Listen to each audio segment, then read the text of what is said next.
Құрметтім, қалдарыңыз қалай? Сіздермен бірге Нәзік Жан каналы және мен Гүлжан Анарбайқызы. Сіздермен бүгін өте керемет тақырыпта керемет оқиғаны айтып беретін боламын. Үнемі Алланы еске алып жүретін адамдар жайлы және Аллах тағала оларға қандай сый-сияпат беретіндігі туралы айтатын боламын. Алдымен қазақша каналдың дамуына үлес қосып, каналыма тіркеліп, лайк басып, пікір қалдырып кетсеңіздер. Ендеше бастайық. Сахаба Әбу Хурайрадан, Алла оған разы болсын, жеткізілген хадисте ардақты пайғамбарымыз, оған Алланың салауаты мен сәлемі болсын, былай деген: Алла тағаланың жер бетінде жүретін періштелері бар. Олар Алланы еске алатын адамдарды іздеп жүреді. Алланы еске алатын адамдарды көрген кезде достарын шақырып, келіңдер, іздегеніміз мына жерде екен деп айтады екен. Барлығы келіп оларды қанаттарымен қоршап алады. Періштелердің көптігі соншалық дүние аспанына дейін жетеді. Құлдарының әр ісін білуші Алла олардан: құлдарым не деп жатыр екен деп сұрайды. Періштелер: олар саған тәсбих айтып, тәкбір айтып, сені мақтап, ұлықтап жатыр дейді екен. Алла тағала: олар мені көрген бе дейді. Періштелер: жоқ, уәлләхи, олар сені көрген емес деп жауап қатады. Періштелер: егер мені көргенде халдері қандай болар еді дейді.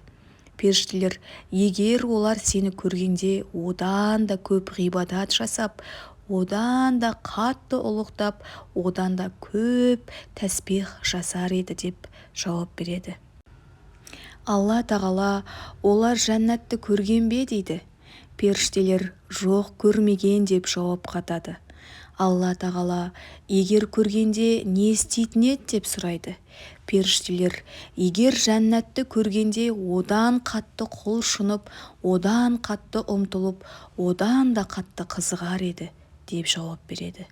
Алла тағала: олар неден сақтанып жатыр дейді.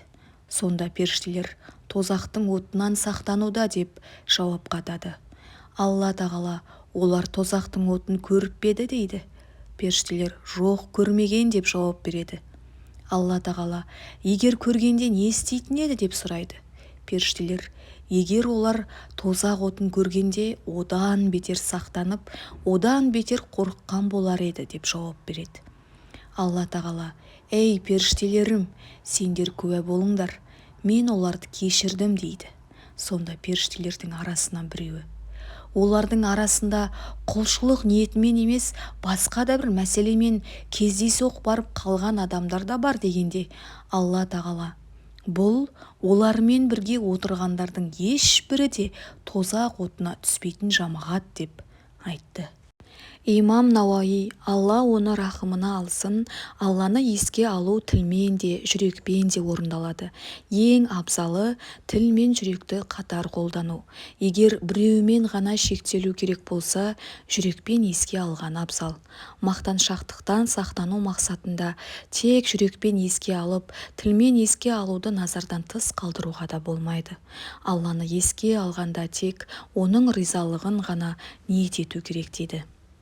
Алла тағаланы еске алған адамның жүрегінде қайғы-мұң мүлдем болмайды. Керісінше, жаратушысын еске алмаған адамның жүрегі уайымға, қайғыға, мұңға батады. Тіпті түрлі дерттерге шалдығып, жүректің рухани өлуіне себеп болады. Имам Әл-Жаузи, Алла оны рахымына алсын, мыс пен күмісті тот басқандай жүректі де кейде тот басады. Бұған еш күмән жоқ. Жүрек тек Алланы еске алумен ғана жарқырайды. Алланы еске алу жүректі әппақ айна секілді етіп жарқыратады. Алланы еске алмаған жүректі тот басады. Жүректің тот басқаны екі нәрсе арқылы көрініс табады. Біріншіден қаперсіз болады, ал екіншіден күнәға бой алдырады. Жүректің жарқырауы да екі нәрсе арқылы көрініс табады. Біріншісі Алладан кешірім сұрау, екіншісі Алланы еске алу арқылы деген. Алланы зікір еткен кісі кешірім мен үлкен сыйға бөленеді. Алла тағаланы көп еске алғандар үшін көп деген ұлы нығметтер уәде етілген. Ибн Салахтан Алла оны рахмына алсын, Алла тағаланы көп еске алушылар кімдер дегенде, ол кімде-кім таңертең және кешке шариғат бекіткен әрі Алла елшісінен оған Алланың салауаты мен сәлемі болсын жеткен зікір сөздерін айтуымен Алланы еске алатын болса, онда ол Алланы көп еске алушы ерлер мен әйелдердің қатарынан болып есептеледі деген. Ардақты пайғамбарымыз саллаллаху алейхи уассалам оған Алланың салауаты мен сәлемі болсын муфридун озып кетті дейді. Сонда бұл сөздің мәнісін түсінбеген сахабалар, уа Алланың елшісі, муфридун деген кімдер деп сұрайды. Сонда Алла елшісі оған Алланың салауаты мен сәлемі болсын, олар Алланы көп зікір ететін әйелдер мен ерлер деп жауап береді. Ендеше адамның ақыретте мол сауапқа кенелуіне себепші болатын зікір сөздерін әр адам шамасы келгенінше көбірек айтып жүруге тырысу қажет. Алланы еске алу үшін ешбір уақытқа да, ешбір жағдайға да шектеу қойылмаған. Алланы отырған кезде де, тұрған кезде де, жалғыз да, көпшілік жамағатпен де еске алуға рұқсат етілген. Ардақты пайғамбарымыз оған Алланың салауаты мен сәлемі болсын, егер жәннат бақшаларының жанынан өтсеңдер ләззат алыңдар деген. Пайғамбарымыздан жәннат бақшалары дегеніміз не деп сұрағанда, Алла елшісі оған Алланың игілігі мен сәлемі болсын, Алланы еске алатын мәжілістер деп жауап береді. Ғалымдарымыз аталмыш хадисті Алланы еске алып жатқан топтардың қасынан өткен кезде сендер де солармен бірге Алланы еске алыңдар, немесе олардың зікірлерін тыңдаңдар деп түсіндірген. Қасиетті Құранда да және ардақты пайғамбарымыздың оған Алланың салауаты мен сәлемі болсын хадистерінде келген зікірлердің түрлері өте көп. Дегенмен кейбір мынадай зікір түрлерін айтуды әрбір мұсылман күнделікті әдетке айналдырғаны дұрыс. Оның біріншісі истихфар айту. Истихфар айту күнәларымыз үшін Алладан кешірім тілеу. Бұл астағфирулла сөзін қайталау арқылы орындалады. Қателескен нәпсіні есепке алып, амал парақтарын күнәдан тазалау үшін қолданылады. Екіншісі салауат айту.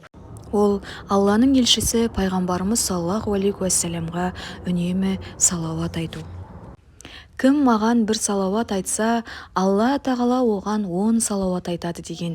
Сондықтан да мұсылманның күнделікті айтатын зікір сөздерінің ішінде салауат сөздері де болуы қажет. Үшіншісі таухид сөзі.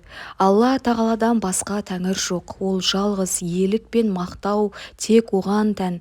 Оның құдіреті барлық нәрсеге жетеді деп күніне 100 рет айтса, 10 құлды азат еткеннің сауабын алып, оған 100 ізгі амалдың сауабы жазылып, 100 қателігі өшіріледі. Әрі сол айтқаны үшін күн батқанға дейін шайтаннан қорған болады. Қиямет күні тек бұл дұғаны одан көбірек айтқан кісі ғана одан абзалырақ нәрсемен келеді деген. Үшінші, зікір етушіні Алла тағала есіне алады. Алла тағаланы үнемі еске алушы пендені жаратушымыз да есіне алады. Мені еске алыңдар, мен де сендерді еске аламын деп айтқан. Құдси хадисте ардақты пайғамбарымыз саллаллаху алейхи уассалам былай деген. Алла тағала айтады: құлым мен жайлы қандай ойда болса, мен сондай боламын. Әрі ол мені есіне алған кезде мен онымен бірге боламын. Егер ол мені іштей есіне алатын болса, мен де оны жасырын есіме аламын. Ал егер ол мені мәжіліске жиналған көпшілік адамдар арасында есіне алатын болса, онда мен оны да олардан да жақсырақ мәжілісте есіме аламын. Ал егер құлым маған бір қадам жақындайтын болса, мен оған бір шынтақ жақындаймын. Егер пендем маған жүріп келсе, мен оған жүгіріп барамын деген. Үнемі Алла тағаланы еске алып жүретін адамның дұғасы қабыл болып, сұрағанына жауап берілетін болады.